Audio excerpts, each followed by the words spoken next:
Hello again, Kevin Culp from Supermicro. Today's demonstration, we've set up a simulation to simulate pulling metadata across the Pacific Ocean. Our SCC appliance is in Taiwan, Taipei.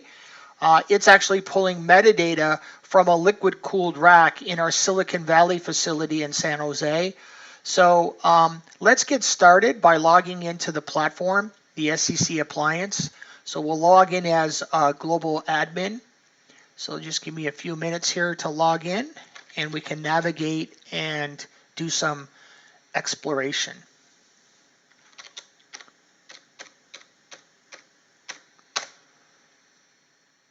Okay, so we successfully logged into the platform. You can see here where we provide some toast messages in the right-hand corner based on some trial licenses that we actually enforce. You can see here activity timeline information. Every particular user gets navigated to the main dashboard. And then appropriate with a role-based access control, we would essentially not provide access to any one of these menu options. So of course, because we're logged into Global Admin, we see all of the menu options available to us. We'll click on the pod view, which is the hallmark of SuperCloud Composer, which our customers love. We provide a rack visualization of the platform. In this case, it's a liquid-cooled rack. The first identification to indicate it's a liquid-cooled rack is the water droplet on the top of the rack. By hovering over that water droplet, we can look at IP address and the SKU name of the CDU. The CDU is the control processor that's controlling sensor data that exists within the liquid-cooled rack. The liquid-cooled rack would have fittings on each one of the sides here and would run essentially liquid on top of the CPU. We call that the cold plate technology, which is proprietary to Supermicro for our liquid-cooled racks. And this, when by passing water vapor and water across the CPU, is going to cool the ambient temperature of the CPU when you have workloads running at high throughput.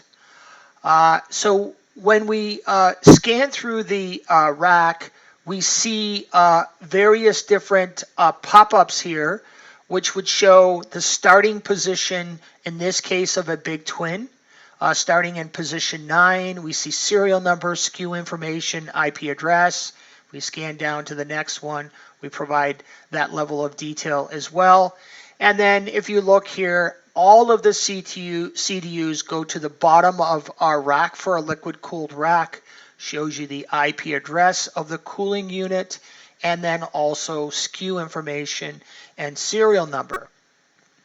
On the left-hand side, we provide a tree view of the various different hierarchy that we provide within SuperCloud Composer. And of course, by hovering or clicking here, you see the IP address information of each corresponding appliance. So let's navigate on to the liquid-cooled rack itself. So by clicking here, what we can do is open up what we call the pod view representation of the CDU. We provide the front view and rear view of the CDU. We also provide additional information here within the CDU, which is default rack location, rack size, which is a 12U type of CDU. So it occupies 12 slot RSUs within the liquid-cooled rack. And then we also provide additional information. If you wanted to connect directly into the CDU, you would click here, which is essentially the BMC of the CDU, and look at additional information that you want to control. Let's go ahead and scroll down on the left-hand side to the liquid cooling console. So in the liquid cooling console, we provide a CDU list. So perhaps you had multiple liquid cooled racks within your data center. We provide an element list that you can connect or basically look at each one of those rack-cooled environments. So by clicking on the location, we simply go back to where we were before from a front view and rear view. But interestingly enough, we provide additional information, right, on physical asset information, some information about how the CDU is performing, serial numbers, top power unit, bottom power unit, left control unit, and right control unit. And on the top here, we have the carousel view that scrolls and gives you what we call the coolant return temperature and coolant supply temperature. So these are real data values that are being pulled from the CDU itself. If you click here, you simply stop the scrolling. You can take a look at the coolant return temperature and coolant supply temperature. So the carousel view will scroll, I believe, every 5 seconds. And if you can go ahead and stop the scrolling, you simply get into the carousel view and provide that information. So let's look a little deeper here. If you were to click here, you simply go back to the tree view information. Clicking here will bring you back to the navigation. So let's look at the sensor reading particular data. So we look at the sensor return data. We see coolant temperature again. We of course see the carousel view presented to you, but we can look at very interesting sensor data, how the liquid cooled rack is performing. Anything to do with leak detection, the status of valves and pumps that are pumping this water through the cold plate itself, and then also various different levels to indicate there is a leak that's presented or a leak sensor data which will go off. We can see here we have some errors associated with this particular test bed that we've set up. And we inject those kinds of errors to simulate actually a leak failure by going ahead and injecting special codes to go ahead and simulate an actual leak failure. If you scroll other ways down, we provide coolant return temperature, coolant supply in a gauge. You can also look at table information by scrolling down pressure, server, valve, pump.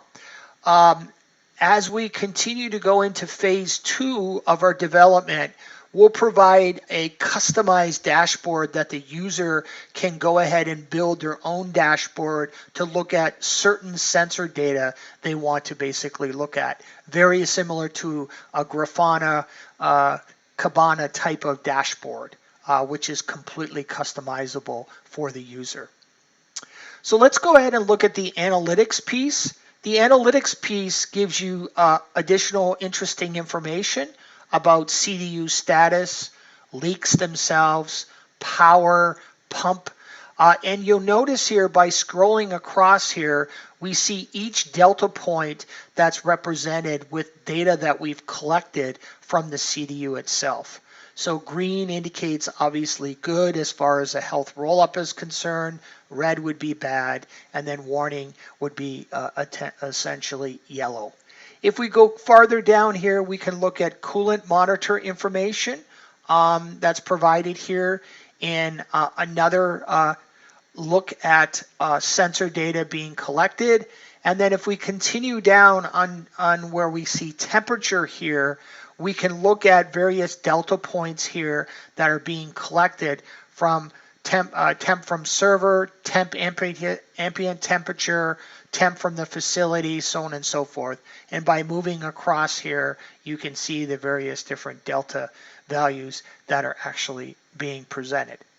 So that's all for this particular piece of our liquid cooled rack. Looking forward to providing you other things that we're cooking, things such as immersion cooling, and other various different use cases that will resonate with our customers. And as we say, go green. We're a green computing environment. That is our mission. And thanks for joining, and we'll see you next time.